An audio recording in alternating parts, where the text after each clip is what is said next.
Civic volunteers থেকে constable এই নিয়ে আজকের ভিডিও। আর এই সিভিক ভলেন্টিয়ার্স নয়, এবার থেকে কাজে লাগানো হবে কনস্টেবলদের। আজকের ভিডিওর মধ্যে আলোচনা করব সরাসরি সুপ্রিম কোর্ট থেকে কি বলা হয়েছে। নমস্কার বন্ধুরা, আপনারা দেখছেন আপনাদের প্রিয় ইউটিউব চ্যানেল আলুর খোঁজে। সঞ্জয় রায় ছিল সিভিক ভলেন্টিয়ার, হাসপাতালে কেন চুক্তিভিত্তিক কর্মী নিয়োগ? এদিন প্রশ্ন সুপ্রিম কোর্টে। 7 দিনের প্রশিক্ষণ দিয়ে কর্মী নিয়োগ, চুক্তিভিত্তিক কর্মীদের নিয়োগ করলে ডাক্তার, বিশেষত মহিলা ডাক্তারেরা কিভাবে নিজেদের সুরক্ষিত মনে করবেন? প্রশ্ন তোলেন প্রধান বিচারপতি। তিনি বলেন, এই অপরাধ চুক্তিভিত্তিক কর্মী দ্বারা সংঘটিত হয়েছে। পুলিশ বরাত থাকার সত্ত্বেও ঢুকে পড়ে অভিযুক্ত। এখন আবার চুক্তিভিত্তিক কর্মী 7 দিনের প্রশিক্ষণ দিয়ে নিয়োগ করা হচ্ছে। তারা গোটা হাসপাতালে কাজ করবে। তাহলে মহিলা চিকিৎসকেরা কিভাবে নিজেদের নিরাপদ বলে মনে করবেন? প্রশ্ন তোলেন প্রধান বিচারপতি। জেলা শাসক এবং পুলিশ সুপার ডাক্তারকে নিরাপত্তা সুনিশ্চিত করতে হবে। এর পাল্টা রাজ্যের আইনজীবী কপিল সিব্বল তিনি জানান, একাধিক পদক্ষেপ গ্রহণ করেছে রাজ্য। হাসপাতালে পুলিশ, সিআরপিএফ মোতায়েন রয়েছে এই মুহূর্তে। আর এর পাশাপাশি রাজ্য আরো পদক্ষেপ করছে। আগামী 7 থেকে 14 দিনের মধ্যে হাসপাতালে বিশ্রামাগার এবং শৌচাগার তৈরির কাজ সম্পূর্ণ হয়ে যাবে। কপিল সিব্বল আরো জানান যে মুখ্যমন্ত্রীর সঙ্গে আলোচনার পর জুনিয়র চিকিৎসকেরা জানিয়েছিলেন তারা কাজে ফেরত যাবেন, কিন্তু এখনো পর্যন্ত কাজে ফেরত যাননি জুনিয়র চিকিৎসকেরা।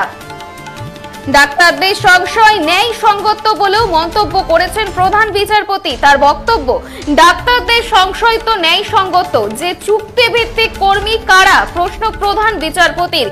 পুরুষ চিকিৎসকেরা যতক্ষণ কাজ করবেন, মহিলা চিকিৎসকেরাও সেই সময়সীমা মেনেই কাজ করতে পারেন। বিজ্ঞপ্তি সংশোধন করা উচিত পশ্চিমবঙ্গ সরকারের, মন্তব্য প্রধান বিচারপতির।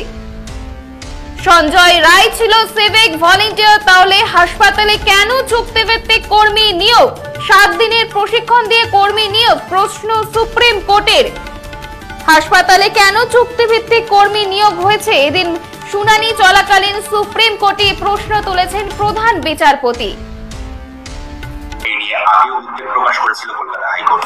মঙ্গলবার আরজিকর মামলার শুনানিতে রাজ্যের হাসপাতালগুলির নিরাপত্তা নিয়ে একই উদ্বেগ সুপ্রিম কোর্টে।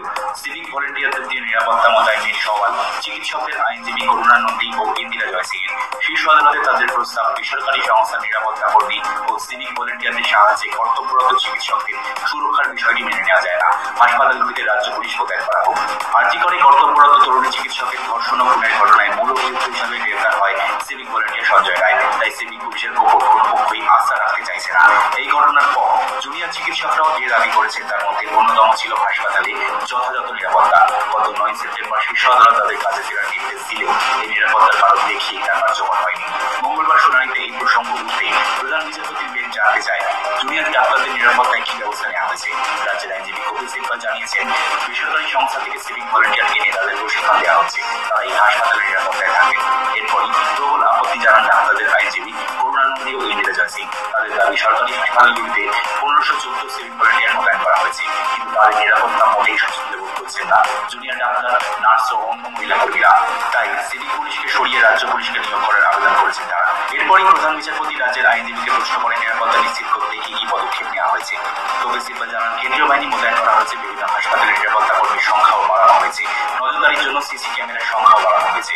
রাজ্যের উত্তর শুনে অসন্তুষ্ট প্রধান বিচারপতি ডিওয়াই চন্দ্রচূড়। চিকিৎসকদের আইনজীবীর প্রস্তাব মতো রাজ্য পুলিশের নিরাপত্তার পক্ষে সওয়াল করেন প্রধান বিচারপতি।